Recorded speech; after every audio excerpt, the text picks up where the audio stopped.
CNB, Citizens Nationwide Budget Reform. Kumusta mga kababayan at magandang araw po sa inyong lahat. Ngayon ay bagong taon, kaya pag-uusapan din natin ang bagong approved na national budget for 2026 amounting to 6.7 trillion pesos. Abay, pera natin ito, kaya unawain natin ito at alagaan natin ito. Mga kaibigan, ngayon po marami pa rin nagtatanong, meron pa kayang mga insertions? Meron pa kayang mga pork? Meron pa kayang mga leadership funds? Or meron pa kayang mga allocables? Mga kaibigan, nung ako'y nag-umpisa sa aking advokasya sa pag-monitor po at pag-scrutinize ng ating national budget, about 30 years ago, lagi na sa aking pag-iisip, yung laging sinisigaw noon, pork, pork, pork, barrel, barrel, barrel, pork, barrel. No, kaya malinaw sa akin na yung pork barrel ay discretionary funds given to the legislators for their priority local projects. Doon po, naintindihan ko kaagad yun. Meron pala sila. As a matter of fact, no, ang unang pork barrel ay tinatawag na Countrywide Development Fund.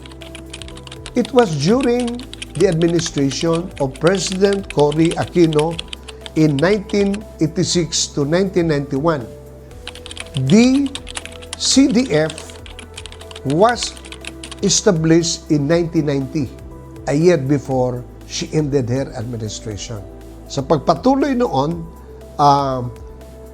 nawala yan at napalitan noong 1996. Ang tawag po noon ay Priority Development Assistance Fund sa panahon naman ni dating President Fidel Ramos. Yung PDAF, unfortunately, in 2013, it was declared unconstitutional. Nagiging hindi katanggap-tanggap sa Supreme Court. So, natuwa po tayo noon dahil temporarily, wala nang problema sa PDAF. Dahil alam naman natin na marami mga PDAF scam noon. In fact, with the abolition now of PDAF, do you still remember na pumasok din noon ang Disbursement Acceleration Program? Yun pong umabot din sa Supreme Court. That time po, very technical, no? Very technical. But we're talking there of something like 500 to 700 billion pesos na napupul mo ang mga allocations or yung appropriations. Either continuing, either savings, etc. No? So, to cut the story short, meron doong kinu-question.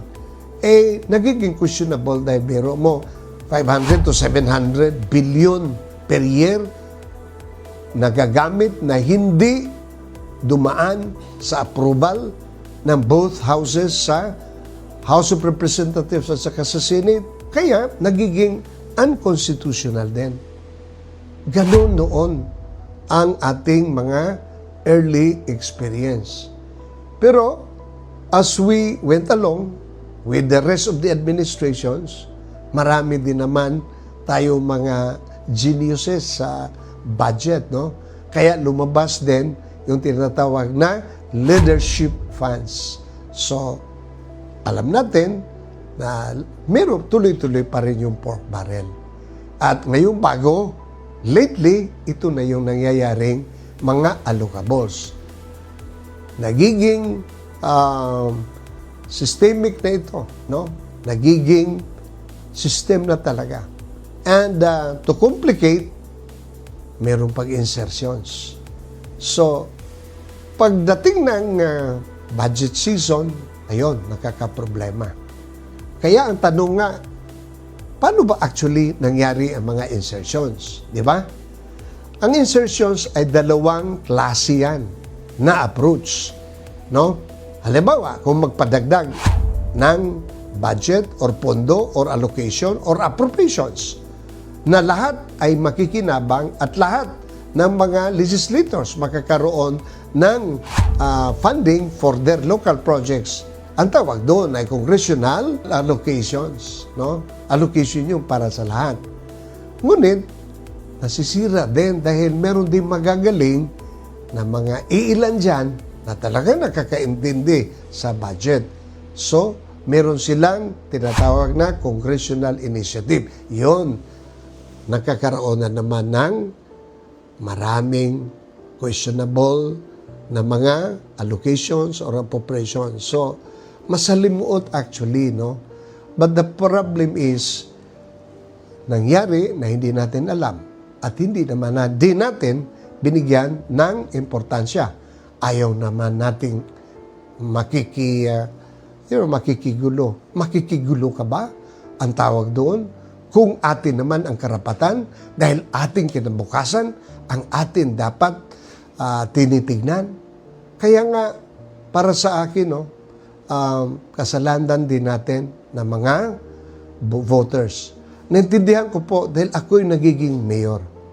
Remember, 2 beses akong natalo dahil hindi ako pumayag na papasok sa sistema na bilihan ng boto. Tinatanggap ko yun. Walang problema yun. Pero, kapag ka, ipasok mo pala ang programa mo through information and education. Kaya po, ako ngayon, malakas ang loob na maintindihan din ako dahil after twice na nagkaroon ako ng failure sa aking dreams and aspiration, wala, nagiging persistent lang ako. Lagiging mas mainit yung aking pagbigay ng information and education. Nung naintindihan ako, aboy, binigyan naman ako ng isang termino. At nung napakita ko naman, no, pinag-ayos natin ang ating serbisyo, binigyan niyo pa rin ako ng second term. Ngunit, nung makita ko na, oops, kailangan ko na bumalik sa aking first love, which is my passion on the national budget. No? Itong aking advocacy. Minabuti po, nababalik ako rito sa Manila, sa Center for Budget and Development, hoping na ako na may makaambag. Through information and education, pag-uusapan natin ngayon ang mga proseso sa national budget para hindi tayo napag-iwanan tuwing may mga issues. Pipilitin ko po na sa madali na pamaraan, tayo po ay makakaintindi sa akala natin na confusing, no? At problema at komplikado, hindi ho. Maniwala kayo, madali po natin ma-understand, especially if we really believe that this is our country and what we are talking about is our money. Pera natin ito, mga kaibigan. Alamin natin ito at sana alagaan natin ang ating national budget. Tayo po ay magbigay na sa tama nating panahon, oras at interest. Sana'y samahan niyo ako. Ito si Joseph Raniulagen sa muli nating pag-uusap. CNB, Citizens Nationwide Budget Reform.